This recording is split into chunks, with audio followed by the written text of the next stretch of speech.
मैं इस प्रशासन को और इस पुलिस को कहना चाहता हूं, यदि आप में घर उजाड़ने की हिम्मत है तो ततैया मधुमक्खियों का घर उजाड़ के बताइए।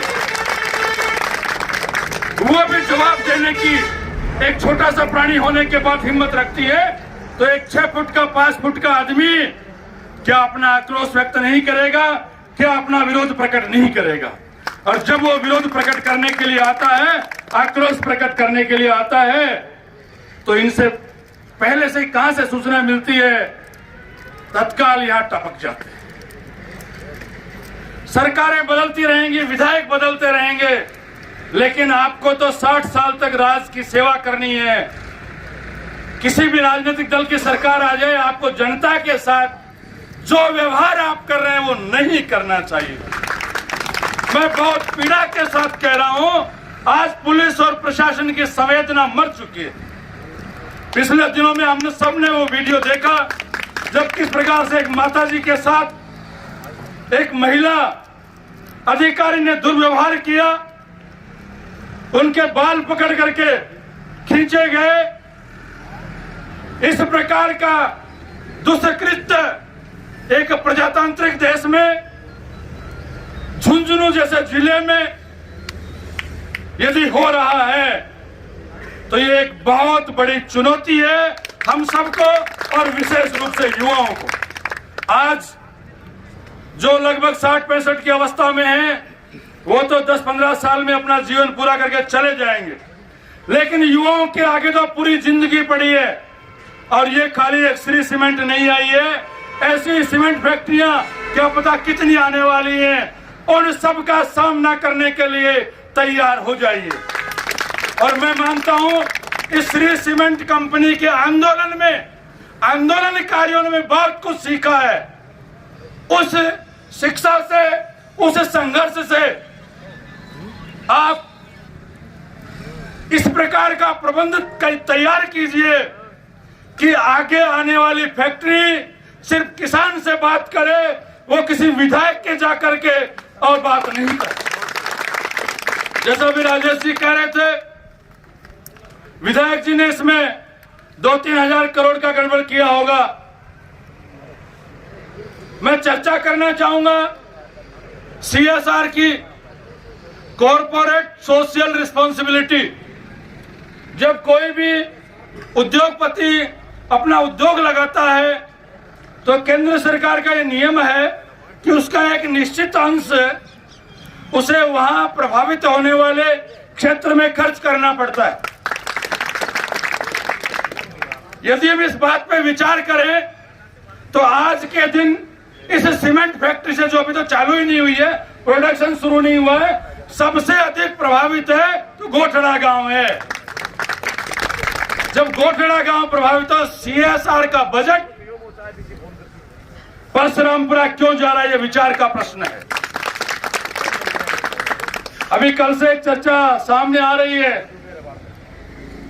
कि 15,000 किट नवलगढ़ क्षेत्र में बांटे जा रहे हैं और ऐसा माना जा रहा है कि वो पैसा भी CSR का है। CSR का पैसा प्रभावित होने वाले क्षेत्र पे खर्च होना चाहिए। फैक्ट्री के कार्य से फैलने वाले प्रदूषण, फैलने वाले मिट्टी के कण, उससे अस्थमा गोठड़ा का आदमी झेले और उसका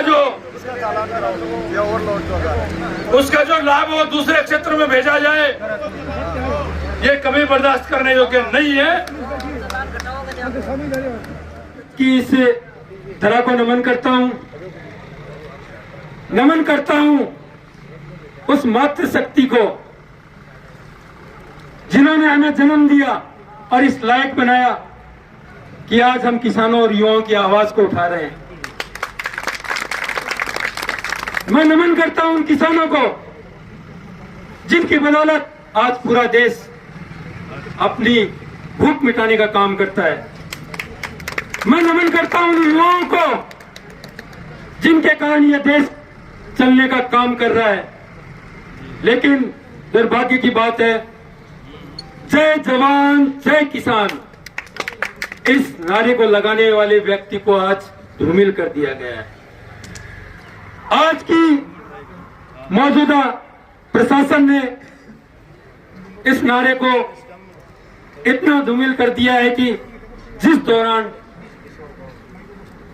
जय किसान जय जवान का नारा लगा था, वो इसलिए लगा था कि किसानों की कोई तो पीड़ा सुनेगा, कोई तो युवाओं की पीड़ा को सुनेगा। लेकिन भूमि अधिग्रहण के नाम पर इस कोटड़ा पंचायत के साथ साथ देवगांव, चौडानी, केसवा की ढाणी, खेदड़ों की ढाणी, इन सब में जो नंगा नाच किया गया प्रशासन के द्वारा, उनका पुरजोर तरीके से विरोध करते हैं।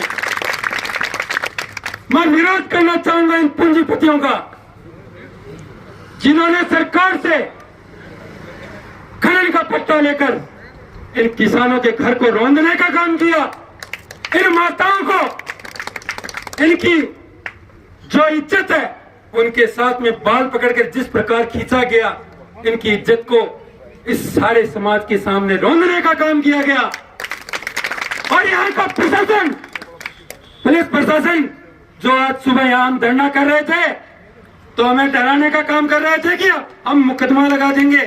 अरे मुकदमा तो उस समय लगाना चाहिए था जब हमारी माता को घसीटते हुए आप यहां से लेकर जा रहे थे। लेकिन आप इन पूंजीपतियों की दलाली में फंस गए हो। मैं बात करना चाहूंगा भूमि अधिग्रहण की, क्योंकि हमारे किसानों को और युवाओं को समझने की जरूरत है। अगर भूमि अधिग्रहण में कोई जमीन ली जाती है तो वहां के किसानों को और वहां के युवाओं को देखते हुए वो बिल पास किया जाता है।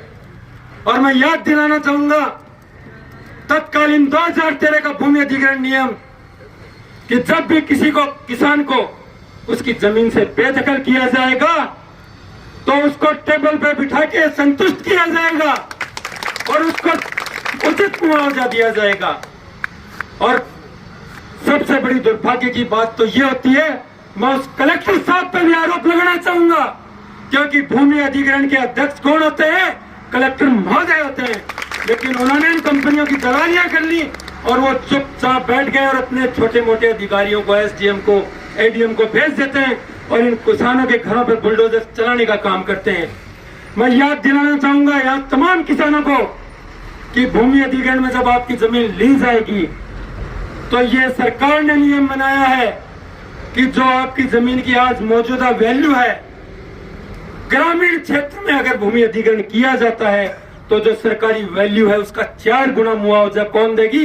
जो कंपनी स्थापित होगी। वो सरकार ने ये नियम बना रखा है। और यही अधिग्रहण अगर शहरी क्षेत्र में किया जाएगा तो 2 गुना वहां की जो मौजूदा रेट है उससे 2 गुना मुआवजा दिया जाएगा।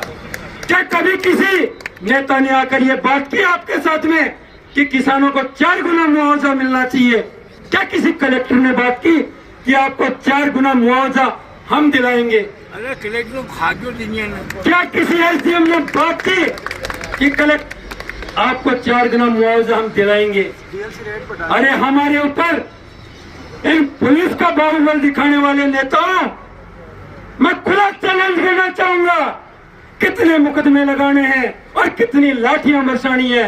हम किसान के बेटे हैं और युवा हैं, और युवा जब जब बोलता है सिंहासन को हिलाने का काम करता है। इसलिए मैं कहना चाहूंगा इन सीमेंट फैक्ट्रियों को, और जो ये सीमेंट फैक्ट्री के जो अधिकारी बड़े घूम रहे हैं, जिन्होंने ये बिचौलिया बना लिए, 2-3 बिचौलिए, इस मंच से कहना चाहूंगा, एक बिचौलिया तो जिसको हमने नवलगढ़ का राजा बना दिया वो है, और एक बिचौलिया यहाँ का जिला कलेक्टर है, और तीसरा बिचौलिया नवलगढ़ का प्रशासन बन चुका। 50,000 रुपए लेके यहाँ चारों तरफ गाड़ियां खड़े कर देते हैं और युवाओं पे और किसानों पे लाठियां बरसाते हो। शर्म आनी चाहिए आपको। अगर किसी किसान या किसी आम नागरिक के घर पर छोटी सी घटना हो जाती है तो वहां पर पहुंचने में 2 से 3 घंटा लगाते हैं, और यहाँ हमारा टाइम था 11:15 बजे का, और यह यहाँ पर 10 बजे हमसे पहले पहुंच गए। अरे शर्म करो प्रशासन और पुलिस प्रशासन।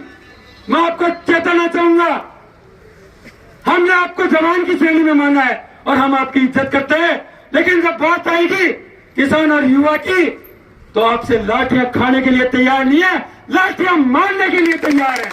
बना देंगे, गौठड़ा का चिंता करने की जरूरत नहीं है। ये जयराम जी दिया है, रिटायर्ड क्वेश्चन होती है, ये अपनी बात कहना चाह रहे, कई देर से ये कह रहे थे, लेकिन समय का था।